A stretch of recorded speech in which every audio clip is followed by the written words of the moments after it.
The original idea was to create employment and develop our tourism sector and support our island community shop by growing fresh fruit and vegetables and supporting local tours.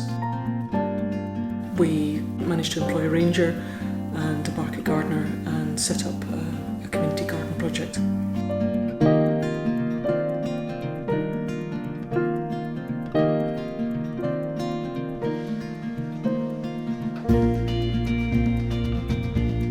Pappy's a small place, and although those two elements of the project seem very different, they help the Development Trust deliver some of the needs that our community have. We have a need for more local food that's more reliably sourced. We need visitors coming to the island to generate income, not just for tours but also for our local accommodation providers. Those tourists who come and stay in our accommodation also buy the food that we're producing. All of that helps the whole system go around. It supports the garden throughout the year, and it supports the ranger post for more of the year.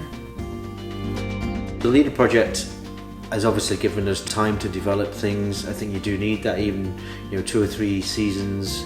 You find your feet, you find your own way of doing the tours, which I think is very important. I try and do them in a very individual way, so it is my point of view of how I look at the island.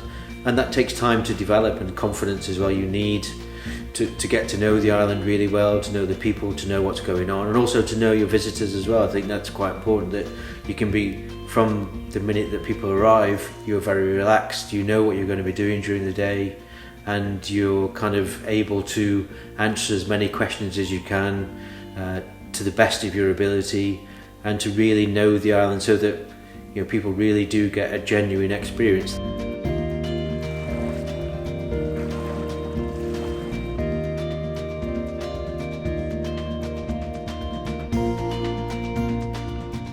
Because we live so far north in a very windy climate, the indoor growing areas allow us to grow crops that we just wouldn't be able to grow outdoors. The wind can ravage plants outside here.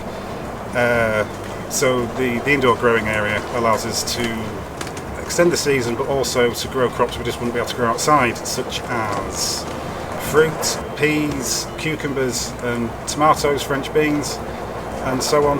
It just means that they can grow in an environment where they're not going to get destroyed by the windy climate. Living on a remote island, there are issues around food miles. By producing food locally and consuming it locally, we go some way to helping to chip away at those food miles. But also, I think that has some sort of positive impact on food security. COVID actually has had quite a significant effect on this project.